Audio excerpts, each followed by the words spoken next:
যুগপৎ আন্দোলনে বিএনপির সঙ্গে ছিলাম, তাই বলে তাদের ৩১ দফার ৩১টাকে আমরা একবারে একচেটিয়াভাবে মেনে নিছি।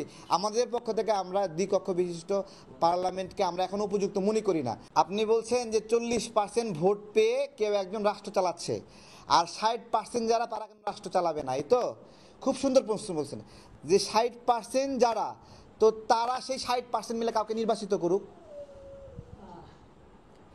বুঝেননি?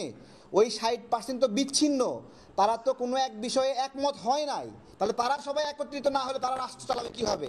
বাই এনিমিস এই 40% ঐক্যবদ্ধ এবং সেন্ট্রালাইজ, তারা একমতে আছে।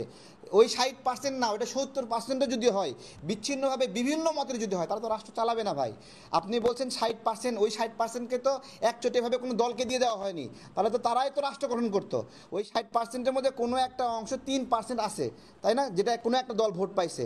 ওই 3% মত বিচ্ছিন্ন একটা 3% মত, সেই মত রাষ্ট্রের প্রতিনিধিত্ব করবে। এইরকম 3% অনেকগুলো 3% বিচ্ছিন্ন মত মিলে তো রাষ্ট্র চলতে পারে না। 60% মানুষ সরকার গঠন করতে পারছে না এরকম না। শোনেন, ওই 60%-এর মধ্যে কেউ 3%, কেউ 2%, কেউ 1%, এবং তারা জোটবদ্ধ যদি হতো ওই 60%ই সরকার গঠন করতো। তারা তো কোনো একটা রাজনৈতিক বিষয়ে ঐক্যমতই আসেনি, তারা রাষ্ট্র চালাবে কিভাবে? 3% জনগণ 60%-এর মধ্যে আছে ধরেন, আমি আবারও বলছি, তারা বিচ্ছিন্ন 3%। আপনি বলছেন না যে এই যে 40% নির্বাচিত হয়েছে, একটা এলাকায় যে জনপ্রতিনিধি নির্বাচিত হলো 40% ভোট পেয়ে, বাকি 60% ভোট সে পাইল না। এই তো এখন এই উনি যে 40% পাইলো, আরও 60% পাচ্ছে না, যেটা ওই 60% যারা দিল না, আপনি বলছেন না যে তারা কেন রাষ্ট্র চালাবে না?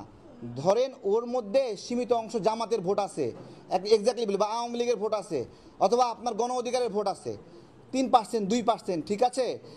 দেখেন, ওই এলাকার ওই 3%, 2% জনগণের আপনি রাষ্ট্র ক্ষমতা যাচ্ছেন, এই তো তারা তো তাদের প্রতিনিধিকে ওখানে পাশ করাতে পারলো না। ওখানে আপনি যেটাকে সমন্বিতভাবে 60% দেখাচ্ছেন, ওটা তো একক কেউ মালিকানা না, ওটা তো কেউ, ওটার মালিক তো একক কেউ না। ওরা অনেকে ভোট দিতে আগ্রহী না, অনেকে, তারা অনেকে বেখেয়াল, রাষ্ট্র চালু কীভাবে চলবে তারা জানে না। আপনি সেই সমস্ত কিছুকে এক জায়গায় করে বলে দিচ্ছেন যে এই 60% অধিকারের কোনো দাম থাকবে না, এটা তো কোনো বিষয় না। আপনি একজন প্রধানমন্ত্রী হলে সে কি কোনো দলের প্রধানমন্ত্রী হয় নাকি সারা দেশের প্রধানমন্ত্রী হয়? একজন রাষ্ট্রপতি হলে সে কি একটা দলের হয় না সারা দেশের হয়? নির্বাচিত হয়ে দায়িত্ব নেওয়ার পরে সে সবারই হয়ে যায়, সুতরাং সে ওই 60%-এর দায়িত্বও পালন করবে। ঠিক আছে, ওই জন্যই আমরা বলছি যে সত্যিকারের জনগণের ভোটে একবারে পিওর ভোট, ঠিক আছে, সেই ভোট দিয়ে যারা প্রতিনিধি হবে তারাই রাষ্ট্র চালাবে। আপনি সুন্দর বলেছেন, বিএনপি 31 দফা দিয়েছে, তাই তো? আচ্ছা, এই 31 দফার 31টা দফা বিষয়ে এই সকল রাজনৈতিক প্রক্রিয়া যারা এখানে যুগপৎ আন্দোলনে ছিল, তারা সবাইকে একমত? না না, সবাই একমত না। না না, মেজরিটি একমত না। এখানে অনেকগুলো ঘটনা ঘটেছে, বিভিন্ন ছোট ছোট দল তাদের মতো করে বিভিন্ন মতামত দিয়েছে। বিএনপি সেই মতামতগুলো 31 দফা, 31টা হলো কেন, এতগুলো কেন হলো? এতগুলো এই জন্য হয়েছে, বিভিন্ন রাজনৈতিক প্রক্রিয়ার মতামতগুলোকে সম্মান জানানো হয়েছে। তার মানে এই না সকল রাজনৈতিক প্রক্রিয়া এই 31 বিষয়ে একচোটিয়াভাবে একমত, এর ভিতরেও দ্বিমত আছে, বিরোধিতা আছে। ঠিক আছে, তো আমরা আমজনতার দল যুগপৎ আন্দোলনে বিএনপির সঙ্গে ছিলাম, তাই বলে তাদের 31 দফার 31টাকে আমরা একবারে একচেটিয়াভাবে মেনে নিছি। আমাদের পক্ষ থেকে আমরা দ্বিকক্ষ বিশিষ্ট পার্লামেন্টকে আমরা এখন উপযুক্ত মনে করি না।